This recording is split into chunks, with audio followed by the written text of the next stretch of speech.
நம்ம Ashwin sweets and snacks export பண்றதுக்கு 7373041434 மற்றும் www.ashwinsweets.com கான்டாக்ட் பண்ணுங்க. இடுப்பு பகுதி உடைஞ்சிடுச்சு, கால் உடைஞ்சிடுச்சு. இந்த நிலைமையில கூட என்ன பார்க்காம இருக்காங்களே, எப்படி அது? இனி எந்த ஒரு பெண்ணிற்கோ வரதட்சணை கொடுமையால இந்த பெண்ணு மாடியிலிருந்து தள்ளப்பட்டிருக்கிறாங்க. அது போல எந்த பெண்ணிற்கும் தமிழகத்துல எந்த பெண்ணிற்கும் இந்த வரதட்சணை கொடுமையால மாடியிலிருந்து தள்ளப்படக்கூடாது என்ற கோரிக்கையை முன்வைக்கிறோம். வரதட்சணை கொடுமையால் மாடியிலிருந்து கணவன் தள்ளியதில் இளம் பெண்ணுக்கு கால்கள் உடைந்த நிலையில் ஸ்ட்ரெச்சரில் வந்து புகார் அளித்த சம்பவம் அதிர்ச்சியை ஏற்படுத்தியுள்ளது. திருவண்ணாமலை மாவட்டம் சோழவரம் காவல்துறை SI பாபா என்பவரின் மகன் காஜா ரவிக் என்பவரை நர்கீஸ் கடந்த 23ஆம் ஆண்டு திருமணம் செய்துள்ளார். திருமணத்தின் போது வரதட்சணையாக 30 சவரன் நகைகள் 10 லட்சம் பணம் தந்து இந்த திருமணத்தை நர்கீஸ் வீட்டில் மிகவும் சிரமப்பட்டு நடத்தியுள்ளனர். இருப்பினும் கூடுதலாக வரதட்சணை கேட்டு தொடர்ச்சியாக நர்கீஸை கணவன் வீட்டார் கொடுமைப்படுத்தி வந்துள்ளனர்.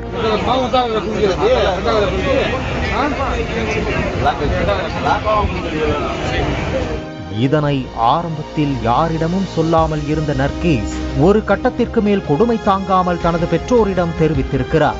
பின்னர் நர்கீஸின் பெற்றோர் வீட்டிற்கு சென்று இது குறித்து கேட்டபோது ஆத்திரமடைந்த காஜா ரவிக்கும் அவரது தந்தை SI பாபாவும் நர்கீஸை அடித்து அவரை பெற்றோருடன் வீட்டிலிருந்து வெளியே விரட்டியுள்ளனர். பின்னர் தன்னுடைய பெற்றோர் வீட்டுக்கு சென்ற நர்கீஸ் தன்னை அடித்து கொடுமைப்படுத்தியது தொடர்பாக ஜமாத் மூலமாக புகார் செய்துள்ளார். அதையடுத்து ஜமாத்தினர் நர்கீஸின் கணவரை அழைத்து பேசி சமாதானம் செய்ய வைத்து அவருடன் அனுப்பி வைத்துள்ளனர். அப்போது நர்கீஸை அழைத்து செல்லும் போதே உன்னை என்ன செய்கிறேன் பார் என்று சவால் விட்டபடி அவரது கணவர் கூறியதாக சொல்லப்படுகிறது. இதைத் தொடர்ந்து வேலூர் மாவட்டத்தில் முல்லை நகரில் இருவரும் தனி குடித்தனம் சென்றுள்ளனர். எல்லா பிரச்சனைகளும் சரியாகிவிடும் என நம்பிக்கையோடு சென்ற நர்கீஸுக்கு அங்கு வரதட்சணை கொடுமை மேலும் அதிகரிக்க தொடங்கியுள்ளது. ரவிக் தனது பெற்றோரின் பேச்சை கேட்டு தினமும் நர்கீஸை இரும்பு ராடு போன்றவற்றால் கடுமையாக தாக்கியிருக்கிறார். சம்பவத்தன்று மீண்டும் வரதட்சணை கேட்டு ரவிக் நர்கீஸை மோசமாக அடித்து துன்புறுத்தியதுடன் அவரை மாடியிலிருந்து ரவி கீழே தள்ளிவிட்டு இருக்கிறார்.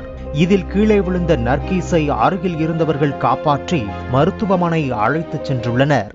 அப்பயும் என் புருஷன் எங்க மாமியார் பேச்சு கேட்டு இல்லாத கொடுமை பண்ணி என்னை அடிச்சாரு. ராடு ஃபேன் ராடு மூலியமான என்ன அடிச்சாரு, கொடுமைப்படுத்தினார். அதுக்கப்புறம் 3/6/2023 அன்னைக்கு நைட் 10:30 வந்த 10:30 வந்து கூட அதே காரணத்துக்காக எங்க அப்பா அம்மா கிட்ட உங்க அப்பா அம்மா எப்படி பேசலாம், எப்படி உங்களுக்கு தைரியமா இருக்கும் அப்படிலாம் கேட்டு எனக்கு இல்லாத அடிச்சாரு,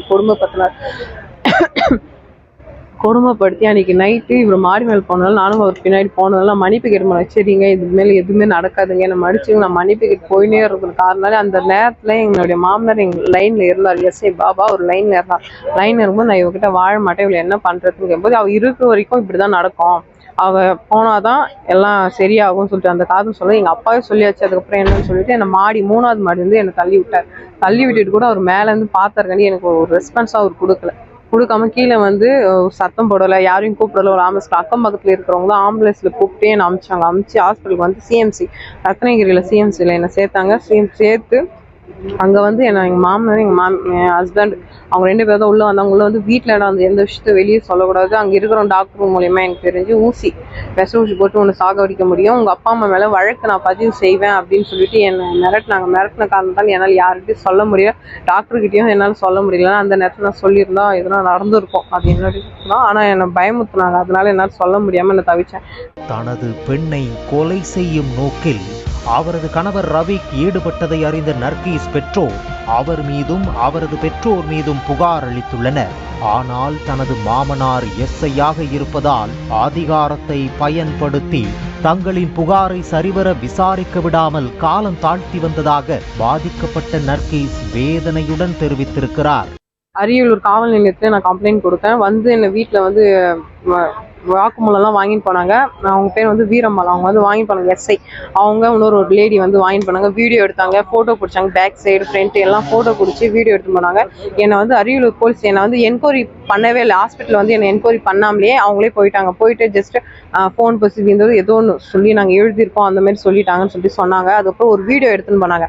உன்னுடைய ஹஸ்பண்டும் உன்னுடைய மாமனார் தாம்மா எங்களை பார்க்க விடலன்னு சொல்லிட்டு ஒரு வீடியோ கொடுன்னு சொல்லிட்டு அந்த ஒரு வீடியோ வாங்கிட்டு போனாங்க. அதுக்கப்புறம் வந்து எனக்கு ஒயிட் ஷீட்டில் சைன் வேறு வாங்கிட்டு போனாங்க. என்னுடைய ஒயிட் ஷீட்டில் என்னுடைய சைன் வேறு வாங்கிட்டு போனாங்க. இது வாங்கிட்டு போகிறதுக்காக ஒரு ரெஸ்பான்ஸ் இல்லை. என்ன நடக்குது ஏது நடக்குது எதுவுமே ஃபில் பண்ணல. பிளாங்கா எதுக்காக வாங்குறீங்கன்னு கேட்டதுனால என்ன சொன்னாங்க, இல்லைம்மா அப்பப்போ ஒன்று வந்து பார்க்க முடியாது, அதனால தான் நாங்கள் வந்து அங்கே வந்து எது இருந்தாலும் மாற்றி எதுனா கூட எழுதிப்போம், அதுக்கு சைன் வேணும்னு சொல்லிட்டு எங்கிட்ட சொல்லி அந்த மாதிரி வாங்கிட்டு போனாங்க. அவங்க எஃப்ஐஆர் போடலை, ஒரு ஆக்ஷனும் பண்ணலை, ஆக்ஷன் எடுக்கலை. அது எடுக்காத காரணம் நான் கலெக்டர் மூலமாக நான் வந்து பார்க்கணும். என்னால் உடம்பு சுத்தமாக நான் ஒரு நடப்பணமாக இருக்கேன். ஒரு பாத்ரூம்லேருந்து எல்லாத்துக்கும் நான் கஷ்டப்படுறேன். என்னால் வர முடியாது. இப்போ நான் பார்த்தே ஆகணும். நாளைக்கு ஆப்ரேஷனுக்கு நான் போயே ஆகணும். அதனால நான் இப்போச்சு நான் கலெக்டர் அம்மா பார்த்து இந்த மனு நான் கொடுத்தே ஆகணும், இது வந்து ஆக்ஷன் எடுத்தே ஆகணும் அப்படின்னு சொல்லிட்டு. ஏன்னா எல்லாருக்கும் நடக்கக்கூடாது. நான் சும்மா கொடுமைன்னா என்ன கொடுமை, ஒரு பெண்கள் பார்த்தா எப்படி தெரியுது, என்ன வரதட்சணை, அந்த வரதட்சணை வாங்கி என்ன பண்ண போற, ஒரு இது கட்ட போறியா, இதெல்லாம் கட்ட போறியா, உன் பொண்ணுக்கும் கல்யாணம் பண்ணுவேன், உன் பொண்ணும் அதே அனுபவிக்கும், அந்த நேரத்துக்கு நீ என்ன பண்ணுவேன், உன் பொண்ணுக்கு ஒரு வழி இன்னொரு பொண்ணுக்கு ஒரு வழியா? இப்போ எனக்கு கால் உடஞ்சி 2 கால் உடஞ்சிச்சு, இடுப்பும் உடஞ்சிருச்சு. இப்போ நான் எல்லாத்துக்கும் நான் கஷ்டப்படுறேன். எதனால நீ தள்ளன? அந்த வரதட்சணை தானே. அந்த வரதட்சணை கேட்க எதுக்காக கேட்குற நீ? அதனால அவங்க மேல ஆக்ஷன் எடுக்கணும் நான் எனக்காக. தற்போது 2 கால்களும் இழந்து நடை பிணமாக தான் இருப்பதாகவும் தன்னை போன்று இனி யாரும் வரதட்சணை கொடுமைக்கு ஆளாக கூடாது என வேதனை தெரிவித்த நர்கீஸ் தனது கணவர், மாமனார் மற்றும் மாமியார் ஆகியோர் மீது உடனடியாக நடவடிக்கை எடுக்க வேண்டும் என ஆம்புலன்ஸில் மாவட்ட ஆட்சியர் அலுவலகம் சென்று புகார் மனு அளித்திருக்கிறார். இந்த நிலையில் இதனை அறிந்த மாவட்ட ஆட்சியர் சுப்புலட்சுமி ஆம்புலன்ஸ் அருகே வந்து நர்கீஸ் அவர்களிடம் நடந்த விவரங்களை கேட்டறிந்து இது குறித்து உடனடியாக நடவடிக்கை எடுப்பதாக உறுதியளித்தார்.